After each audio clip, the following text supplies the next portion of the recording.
Hi everybody, Mauricio here, and today we're going to talk about the 3 biggest mistakes most syndicators make, especially first-time syndicators.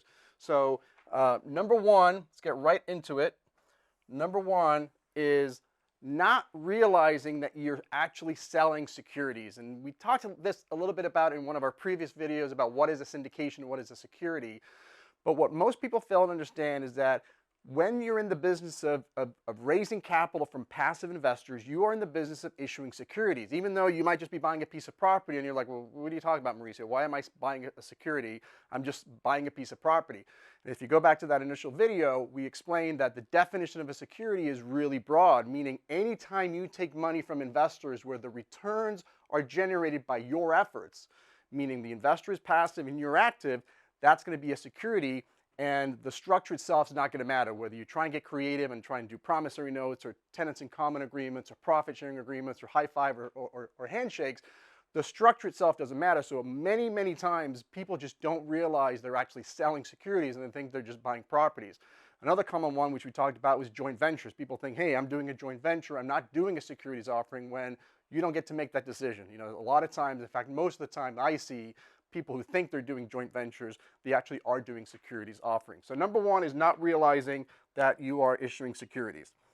Now number two is not having a pre-existing relationship with your investors. When you're doing a securities offering, we are usually looking for an exemption to registration, because we either have to register the syndication, find an exemption, or it's illegal. We don't want to register it, and obviously we don't want to do anything illegal, so we're always looking for an exemption. And hands down, the most popular exemption is this Rule 506B. You know, I encourage you to go back and look at the video we did on the differences between a 506B and a 506C. But the vast majority of people rely on an exemption called 506B. And one of the key components of that exemption is that you cannot advertise or generally solicit your offering.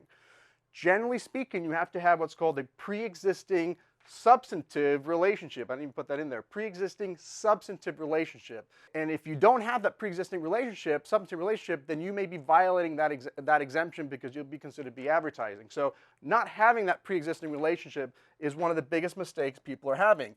What I tend to see quite a bit, because I go to a lot of conferences, is I go to a conference, I meet somebody that I've never met before, we exchange business cards, and next thing I know, I'm getting an email from this individual pitching me their deal.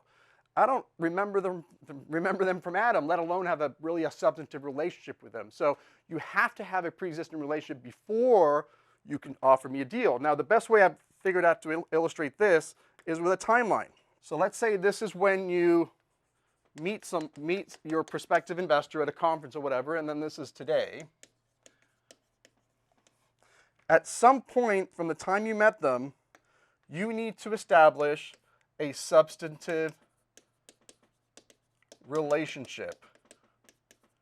Now, what do I need to do in order to establish a substantive relationship? Well, the good news is this is one of the few times that the SEC is actually giving us guidance as to what it takes to take a complete stranger that you just met at a conference, or maybe you were on social media, or however you met this person, you don't know them at all, and you need to establish a substantive relationship. The SEC has actually gone through and given us some steps that we need to take. So I wanted to go through a few of those so you can at least get a flavor for what it entails to get to that status. Again, you can't just meet somebody and start pitching your deal immediately, because you have to have that substantive relationship. Number one, you want to find out whether they're sophisticated or not, and the easiest way to do that is through some type of a questionnaire. You want to send your prospective investors that you just met a detailed questionnaire, not just, you know, are you accredited and what's your favorite color, but you want to ask some detailed questions like, what, you know, what's your level of experience? You know, what are your goals? Are you looking for cash flow? Are you looking for appreciation? You know, how old are you? Are you, 90 years old, or are you 18? A question that's detailed enough for you to start understanding the level of sophistication of that individual. Because what the SEC is really looking for is they're trying to foster that relationship between you and your prospect, where you're trying to find out whether your prospect is sophisticated enough to invest in your deals, and they're trying to encourage the investor to ask you, the sponsor, all the questions they need to know to figure out whether this is an investment or you're a sponsor that kind of aligns with their ideals. And so number one is sending them that detailed questionnaire. Number two is get to meet them, either through a phone call. Most likely it's going to be a phone call, but if you want to have a cup of coffee or lunch with them, that's fine as well. But again, you want to have some one-on-one live interaction with your prospective investors, probably to go over the questionnaire, ask them questions, maybe even show them prior deals you've done, obviously, or even a current deal is okay to show them. They're not going to be eligible for the current deal, but just show them the type of deals that you've been doing so that, again, they can ask questions from you and understand the types of deals, what your philosophy is, what you invest in. And again, it gives you that opportunity for you to ask questions to figure out, is this person sophisticated? Does this person have the business and financial knowledge to be able to evaluate the risks and the merits of my deal? That's what you're really trying to figure out. Number 3, you want to send them emails, right? You want to communicate with them, offline as well. So you're sending them emails, you're encouraging them to visit your website, you're just generally encouraging them to ask questions of yourself. And so this is just, there's no magic timeline. This is not going to be a 30-day event. There's no, 3-touch rule that I've heard. There's nothing magical like that. What, again, the SEC is looking for is this fostering of the relationships that at some point you get to the point right here where you said, you know what? I've spent enough time with this person and I've really gotten to know them. I feel that they're sophisticated, and I'm going to say as of today, whatever this date is, I have a substantive relationship with this investor. Now, the burden is going to be on you. So syndicators must keep records of all these things that they're doing, whether it's the emails, make sure you keep track of that, the phone calls, make sure you're taking detailed notes. Some clients record these conversations. Just again, you want to have the proof, because if something were to go wrong in the future and the SEC is looking at you 5 years from now and they say, hey, how did you meet Johnny? You should be able to go back to your file and explain to the SEC exactly where and how you met this person. So at some point you're going to establish that substantive relationship, and then you can offer them a future deal, right? Because again, you need to have not only a substantive relationship, you have to have a pre-existing substantive relationship, which means it's pre-existing your deal.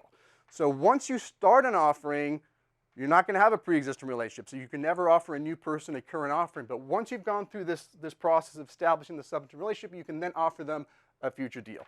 So hopefully that makes sense, but that's probably by far the number, especially these days, I've noticed it's the number 2 biggest mistake people are making, because they're literally skipping all these steps and they're going straight to, hey, I met you online, or I met you at a conference, and I'm going to start pitching you your deal, which would violate one of the bullet points of Rule 506C. The last thing I want to talk to you about, which has kind of become a really a big deal, is using money raisers.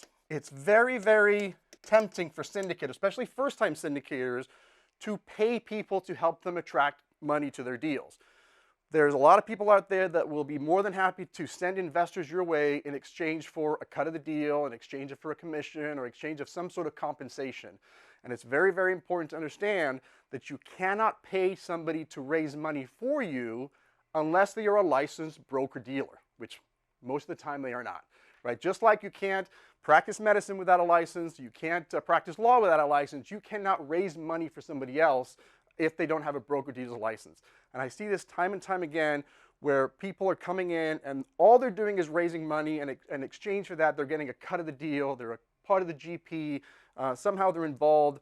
It's usually not a cash payment, actually. It's usually a shares of the syndication, it's sort of the GP shares. They get a cut of that in exchange for purely raising the money, and that's going to be a big no-no. The way you have to do it in order to sort of, I don't want to say get around it, but it's really an exemption to having the broker-dealer rules, is if they are a legitimate co-sponsor. If you bring somebody in that's legitimately doing work in your syndication, then by all means their Rolodex is fair game, and they can raise money just like you can raise money and everybody else on the team can raise money. But the 3 important things to remember about the money raising part is, number 1, you can never pay anybody transaction-based compensation in exchange for them bringing in the money. That's the hallmark of broker-dealer activity is transaction-based compensation. So you can't do something like, hey, if I raise $500,000, I'm going to get 5% of the company, but if I bring in $1 million, I'm going to get 10% of the company. If the compensation is tied to how much money they're bringing in, that's going to be transaction-based compensation, which is a big no-no. In addition to that, they have to be involved in substantial duties. They have to be doing real work. They have to be doing what everybody else is doing. On the acquisition side, they're going to be doing some underwriting. They're going to be doing due diligence once you find a property. They're going to be talking to the lawyers, talking to the CPAs, asset managing, investor relations. All those things that you're doing as a syndicator, the person that's also helping bring in the money has to be doing as well. They have to be involved in substantial duties. And the last one, which is a big one, your primary role needs to be something other than raising money. That primary role needs to be doing those substantial duties, because if all you're doing, or if most of your time is just bringing in the money, and once the deal closes, you go home and don't do anything, well, you're not going to be spending most of your time on your substantial duties. So those are sort of the three keys to making sure that you fall into what we call an issuer exemption, which would allow you to bring in money. But again, you're not getting compensated to bring in the money. You're getting compensated for bringing your expertise to the deal. And so these are really the three: not realizing that you're issuing a security, not having a pre-existing substantive relationship with your investors, and using money raisers or paying money raisers to help you with your deal. Hopefully that's been helpful for you guys, and looking forward to the next video.